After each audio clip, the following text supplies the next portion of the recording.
Bon, je suis très attaché à la civilisation européenne bah, pour moi, c'était un peu le coup de grâce à la civilisation européenne telle qu'elle avait existé pendant des siècles, avec des transformations, bien sûr. Et en plus, elle a en quelque sorte donné naissance à la Seconde Guerre mondiale. Les deux sont indissociables.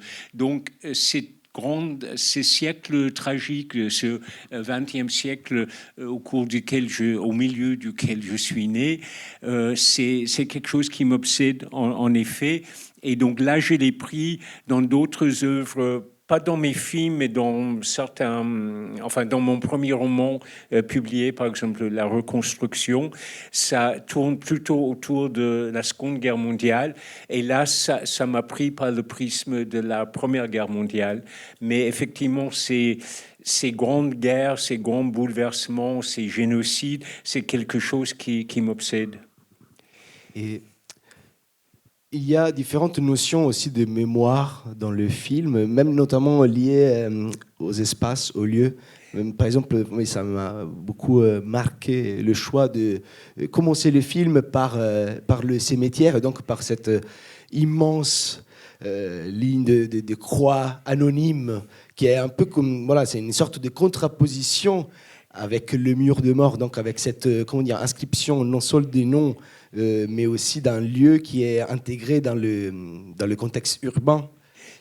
Oui, alors ça, c'est né d'une autre expérience qui est beaucoup plus ancienne, à une époque au siècle dernier où je gagnais ma vie surtout comme comédien qui disait des textes.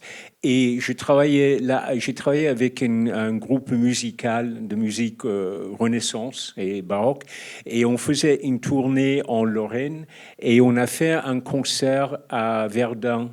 Et le lendemain, j'ai découvert ces grands cimetières militaires avec ces milliers de petites croix blanches ou quelques monuments qui se rapportent à d'autres religions. Et c'est quelque chose aussi qui m'a beaucoup marqué. Et j'ai gardé ça en tête, et ça a revenu quand j'ai écrit le scénario du Mur des Morts. J'avais envie de commencer par des images de ces cimetières.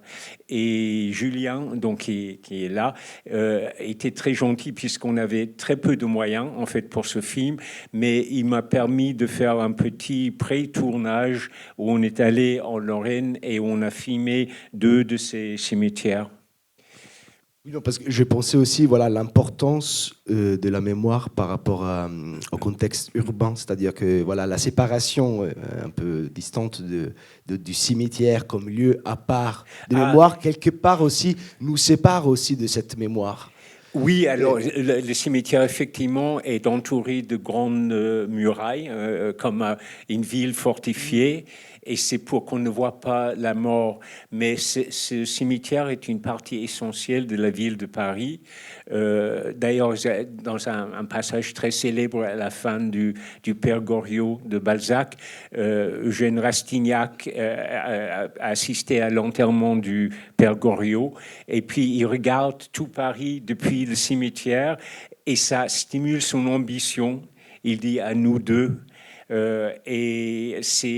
Pour moi, ce cimetière est très important. Je n'habite pas juste à côté, donc c'est pas mon lieu préféré de promenade. Mais quand j'ai la possibilité, je me promène dans ce cimetière, et c'est très émouvant. Mais en même temps, pour moi, c'est inséparable de la ville, et donc c'est lié au thème du film, puisque dans le film, les morts et les vivants sont absolument liés et inséparables. Ma question, c'est à propos des dialogues. Ils sont assez étranges et je voulais savoir pourquoi vous avez pris justement cette manière de faire des dialogues comme ils sont dans le film. C'est ma manière. Probablement vous n'avez jamais vu un de mes films, mais c'est toujours comme ça, donc on s'y habitue. Mais ces dialogues, le but pour moi des dialogues, c'est d'abord, dans l'écriture, c'est d'exprimer un maximum de sentiments forts avec un minimum de paroles simples.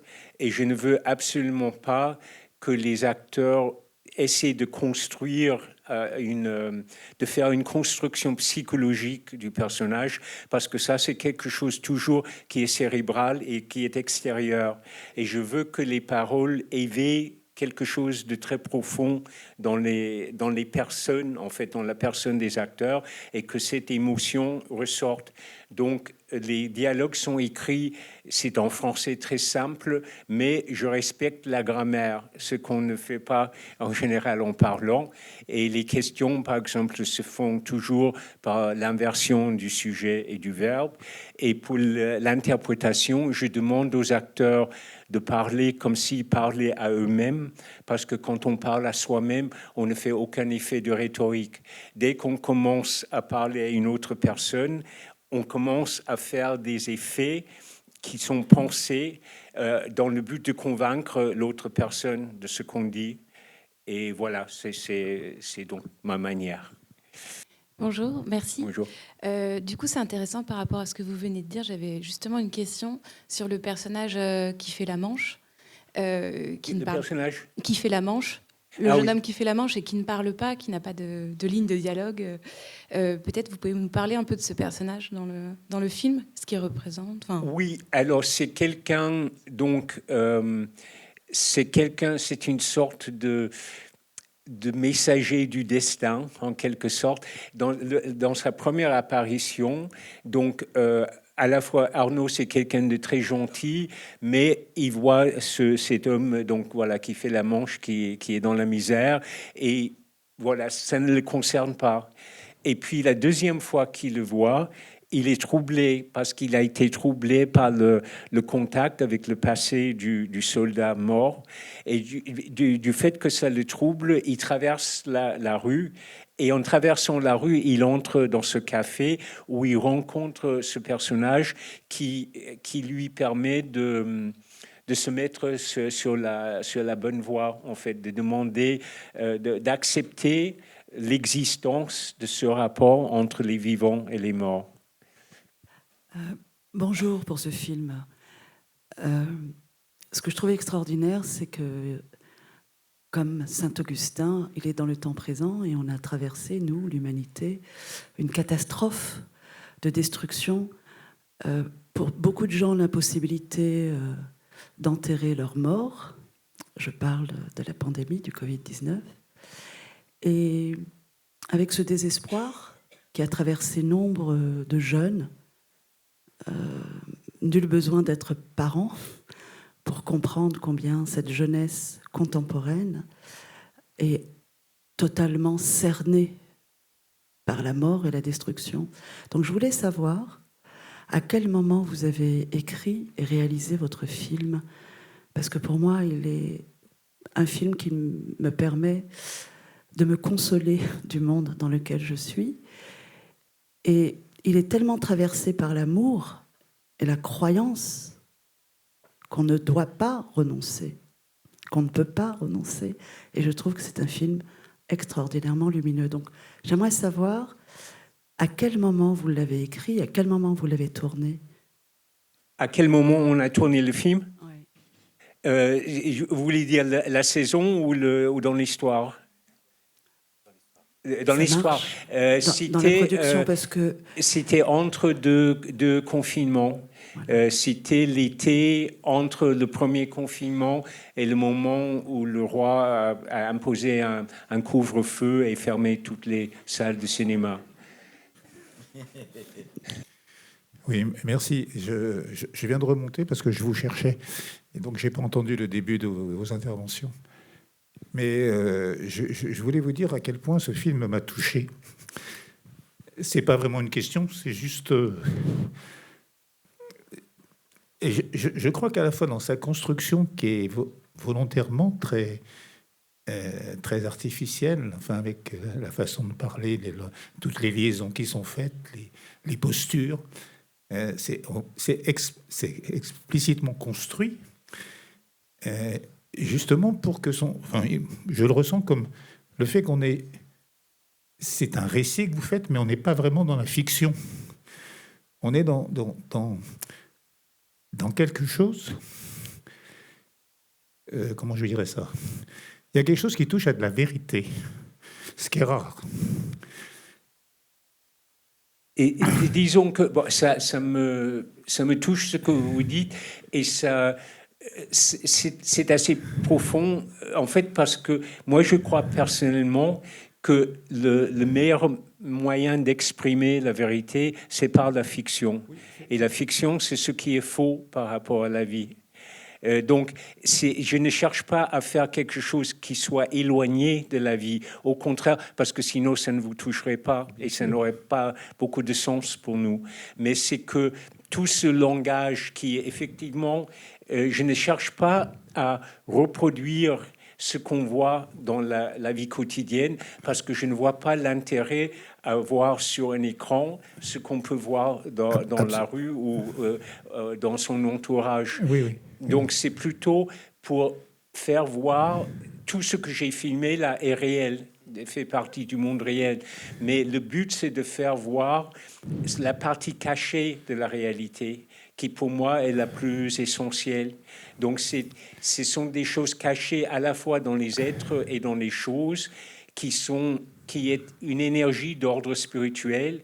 Et pour moi, c'est l'essence du cinéma, de pouvoir faire voir aux spectateurs dans des éléments du monde réel qui sont captés par la caméra et par le micro, de faire voir et faire entendre ce qu'on ne verrait pas si on voyait ces fragments du monde dans leur contexte. Voilà. Mais c'est précisément parce que c'est ça le réel. Ce que vous nous montrez, c'est le réel.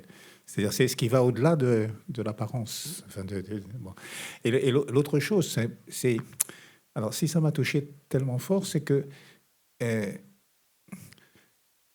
je pense ça depuis... C'est mon fils qui m'a appris ça, je ne vais pas vous raconter, mais en fait, les morts n'existent que parce qu'on pense à eux. Et que quand il n'y a plus personne pour penser à quelqu'un qui est mort, là, il est mort.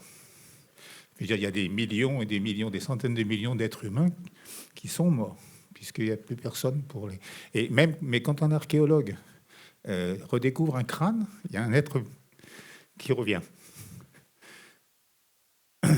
Et ce temps de la vie qui fait la vie. Et la phrase de Saint-Augustin que je ne connaissais pas, elle est d'une profondeur extrême. Enfin, on peut rester à réfléchir dessus pendant très longtemps. Donc je voulais vous remercier. Merci à de vous, de cette émotion-là. Merci. Ma question, en fait, va un petit peu dans la même lignée, donc ça tombe bien. Donc la déclamation baroque, puisque je crois que c'est comme ça qu'on appelle cette façon de construire les dialogues dans vos films.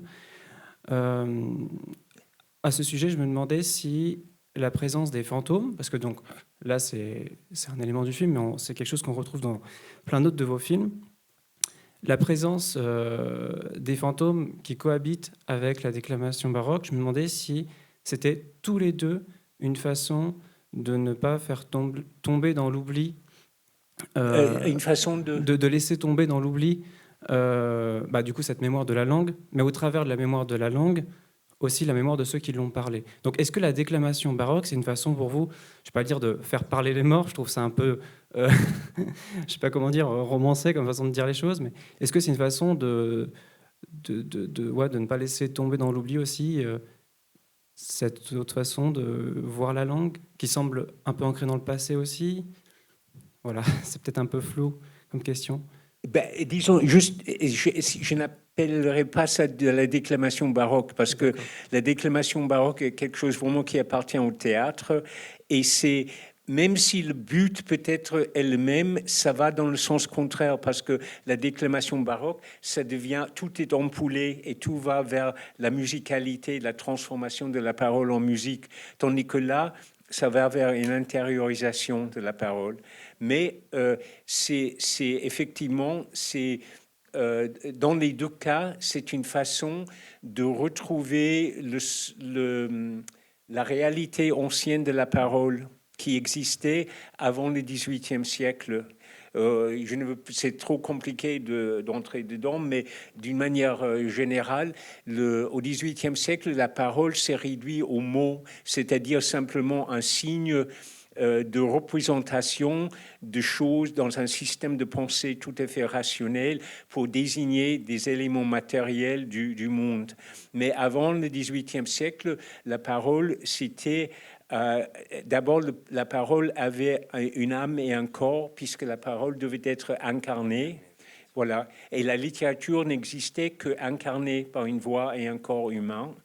Et donc, là, la parole devient de nouveau la source de, disons, elle est chargée d'une énergie spirituelle, comme dans le théâtre baroque, même si les techniques sont différentes. Et aussi, mais ça c'est trop compliqué à expliquer parce qu'on n'a pas beaucoup de temps, mais j'ai déjà ailleurs défini le cinéma comme l'image, comme la parole faite image. Ça ne veut pas dire la parole, forcément la parole qu'on entend, mais c'est que, à mon avis, à la fin du 19e siècle, l'invention du cinématographe, c'était une tentative de trouver un équivalent dans le monde moderne de la parole telle qu'elle existait avant le XVIIIe siècle. Et que, donc avant le XVIIIe siècle, la parole était le lieu par excellence de la rencontre entre l'homme et le sacré. Et donc, effectivement, il y a la charge spirituelle qu'il y a dans mes films. C'est lié à la parole, à la fois la parole qu'on entend, mais aussi la conception même de l'image et de la façon de faire du cinéma. Qui est aussi une manière de... Enfin, c'est une croyance, c'est une véritable croyance. Oui, bien sûr, c'est une croyance. C'est une croyance aussi qu'on demande aux spectateurs. Oui. Voilà. C'est ça, c'est vrai, c'est-à-dire que le spectateur, c'est pour ça que si on n'a jamais vu un de mes films, au début ça peut être déboussolant, enfin, on peut se sentir mal à l'aise puisque ça ne correspond pas à ce qu'on a l'habitude de voir.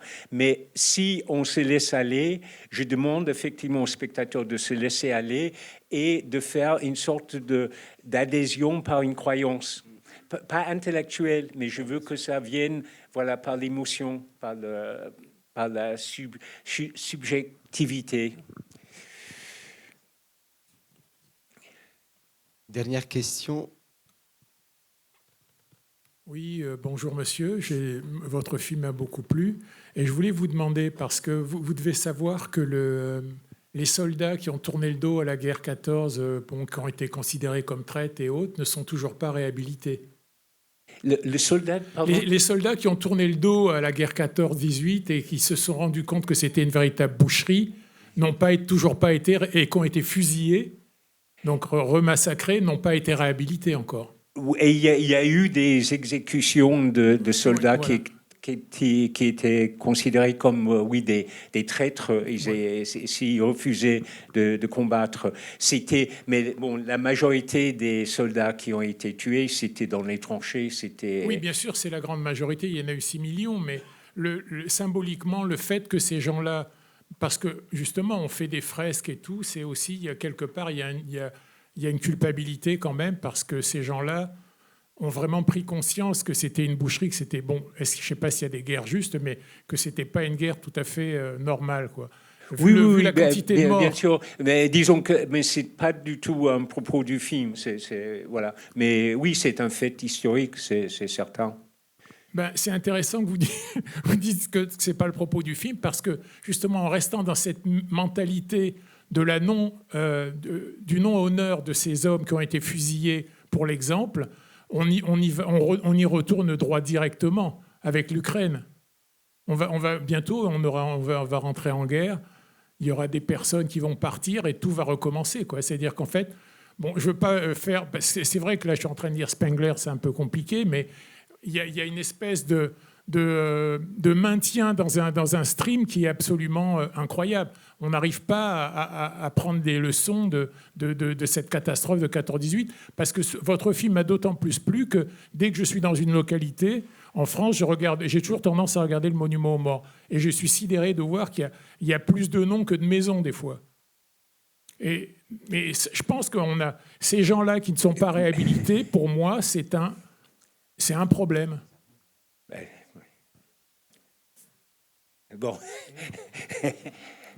Et malheureusement, on n'a plus le temps. Mais si vous souhaitez poser des questions, juste discuter avec Eugène, je pense qu'il sera ravi de le faire à la sortie. Oui, bien sûr, sauf que patio. je vais avoir la séance suivante. Ah, ok. Mais... Alors. Mais...